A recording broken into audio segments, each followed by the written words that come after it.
Halo, Assalamualaikum teman-teman level 5. Berjumpa lagi di video pembelajaran Bahasa Indonesia bersama Bu Dinar. Apa kabar kalian hari ini? Semoga semuanya selalu dalam keadaan sehat walafiat ya. Sebelum kita mulai belajar, mari kita berdoa terlebih dahulu. Semoga ilmu yang kalian dapatkan hari ini bisa kalian pahami dengan mudah. A'udzu billahi minasyaitonir rajim. Bismillahirrahmanirrahim. Raditu billahi rabba wa bil islami dina wa bi Muhammadin nabiyya wa rasula. Rabbi zidni ilma warzuqni fahma. Rabbi shrah li sadri wa yassir li amri. Wahlul uqdatam min lisani yafqahu qawli. Amin ya rabbal alamin. Nah teman-teman, masih ingatkah kalian dengan materi yang sudah kita pelajari sebelumnya? Iya, sebelumnya kita mempelajari tentang teks eksplanasi, yaitu tentang pengertian teks eksplanasi, tentang ciri-cirinya, dan tentang struktur teks eksplanasi. Kali ini kita akan belajar mengenai ringkasan dan kesimpulan teks eksplanasi. Tujuan pembelajaran kita hari ini yaitu siswa mampu membuat ringkasan dan kesimpulan dari teks eksplanasi. Teman-teman, saat kita menyimpulkan peristiwa teks eksplanasi, alangkah lebih baiknya sesuai dengan peristiwa yang terjadi atau apa adanya. Karena Allah mengetahui apa yang ada di dalam hati kita, sesuai dengan Al-Quran Surat Al-Baqarah ayat 284, yang artinya, jika kamu nyatakan apa yang ada di dalam hatimu atau kamu sembunyikan, niscaya Allah memperhitungkannya tentang perbuatan itu bagimu. Dia mengampuni siapa yang Dia kehendaki dan mengazab siapa yang Dia kehendaki. Allah Maha Kuasa atas segala sesuatu.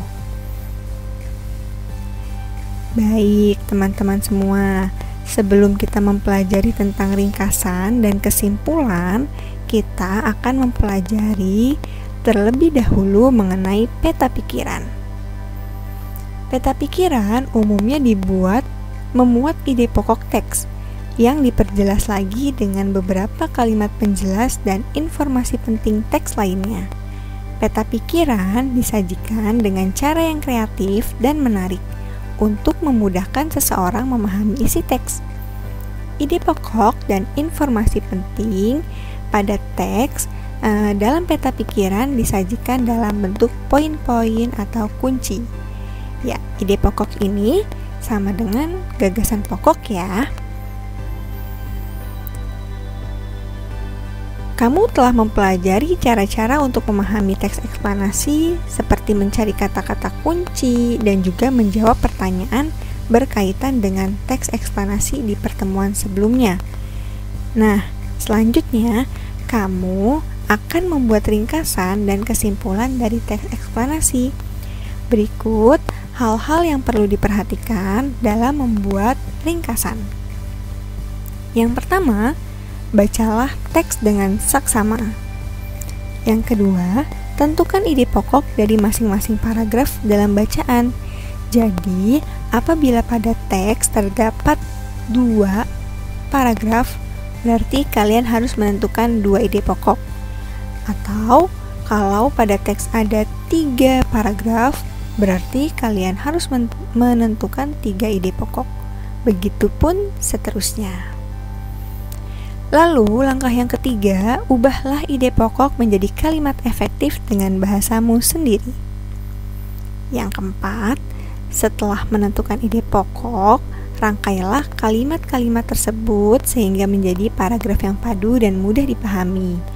Dari sini, kalian merangkai kalimat yang ada pada ide pokok 1 digabungkan dengan ide pokok 2 dan selanjutnya.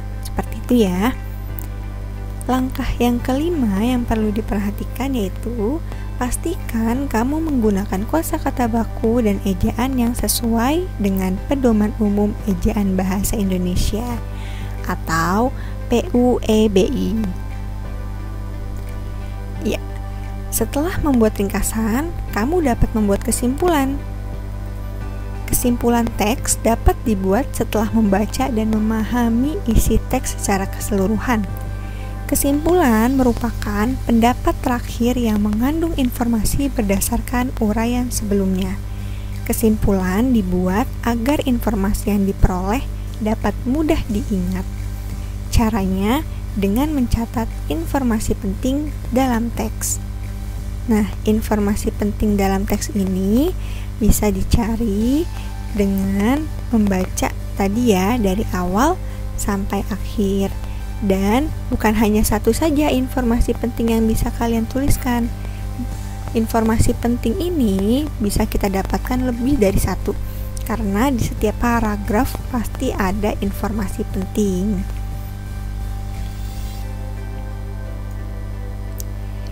Nah, sekarang bagaimana cara menyimpulkan teks eksplanasi? Langkah yang pertama yaitu tentukan ide pokok dan informasi penting. Tadi sebelumnya sudah dilakukan pada ketika sebelum membuat ringkasan ya.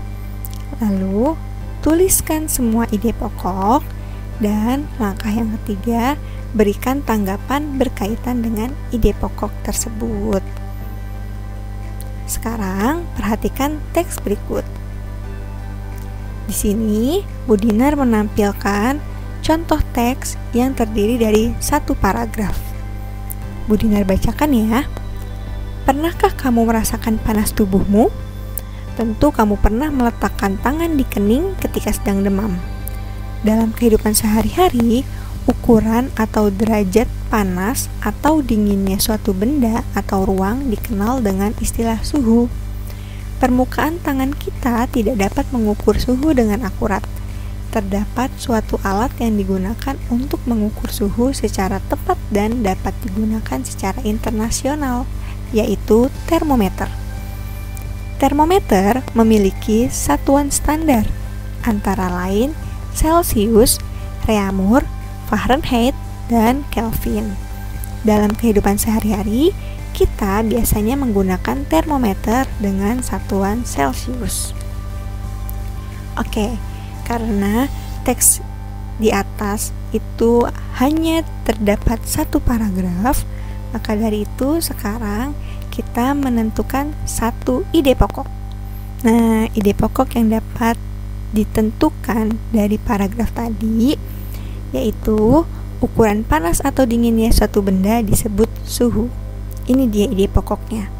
Atau juga bisa yang lain. Suhu adalah ukuran panas atau dinginnya suatu benda. Boleh dibalik ya kalimatnya.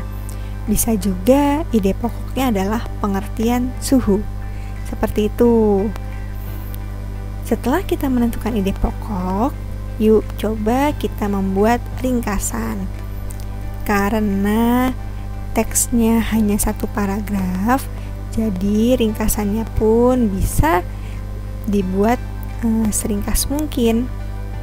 Namun dalam membuat ringkasan itu harus lebih dari satu kalimat ya, karena ringkasan itu adalah berisi informasi penting dari awal sampai akhir teks tersebut.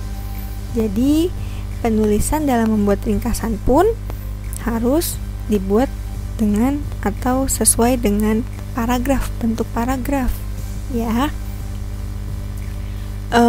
Misalnya dalam teks itu terdapat 3 paragraf.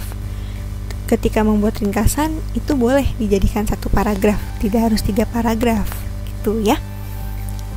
Baik, ringkasan dari teks yang Bu Dinar bacakan tadi adalah suhu adalah ukuran panas atau dinginnya suatu benda.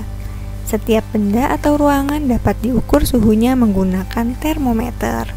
Ada banyak satuan ukuran untuk mengukur suhu, yaitu Celsius, Reaumur, Fahrenheit, dan Kelvin.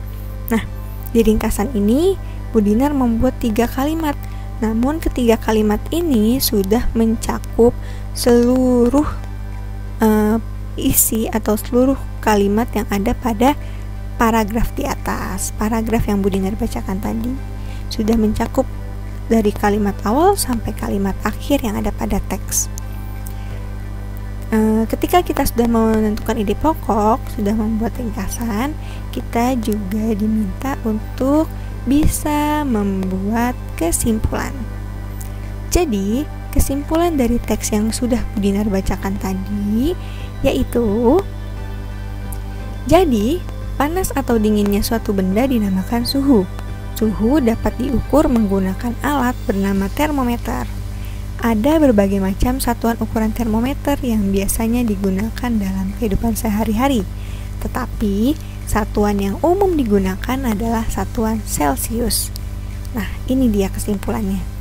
Budinar ingatkan bahwa membuat kesimpulan itu tidak harus diawali dengan kata jadi, ya. Misalnya kata jadinya dihilangkan juga bisa. Contoh ya, kesimpulannya, panas atau dinginnya suatu benda dinamakan suhu. Nah, langsung saja. Jadi, boleh menggunakan kata jadi, boleh tidak. Namun, kesimpulan ini tetap tadi ya, mengandung informasi berdasarkan uraian sebelumnya. Gitu, pendapat terakhir yang mengandung informasi berdasarkan uraian sebelumnya. Jadi apa yang disampaikan bisa kita simpulkan dengan jelas di dalam kesimpulan ini. Itu dia penjelasan mengenai ringkasan dan juga kesimpulan dari teks eksplanasi. Sudah paham kan teman-teman cara membuat ringkasan dan kesimpulan teks eksplanasi? Yang terpenting poinnya tadi, kalian harus membacanya dengan seksama, dengan teliti, dari awal sampai akhir, tidak perlu terburu-buru, dan juga kalian bisa menentukan ide pokok ataupun pokok pikiran ataupun gagasan utama dari masing-masing paragraf. Itu dia. Oke, teman-teman semuanya, terima kasih sudah mendengarkan video pembelajaran dari Budinar. Mari sama-sama kita akhiri dengan mengucap hamdalah, alhamdulillahirrabbilalamin. Dilanjut dengan doa penutup majelis. Subhanakallahumma wa bihamdika asyhadu alla ilaha illa anta astaghfiruka wa atubu ilaik. Semoga kalian bisa memahami materi yang sudah Budinar sampaikan ya. Jangan lupa untuk simak video ini dari awal sampai akhir. Dan jangan lupa juga untuk like, komen, dan subscribe video ini. Oke semuanya, terima kasih. Sampai berjumpa di video pembelajaran berikutnya. Wassalamualaikum warahmatullahi wabarakatuh.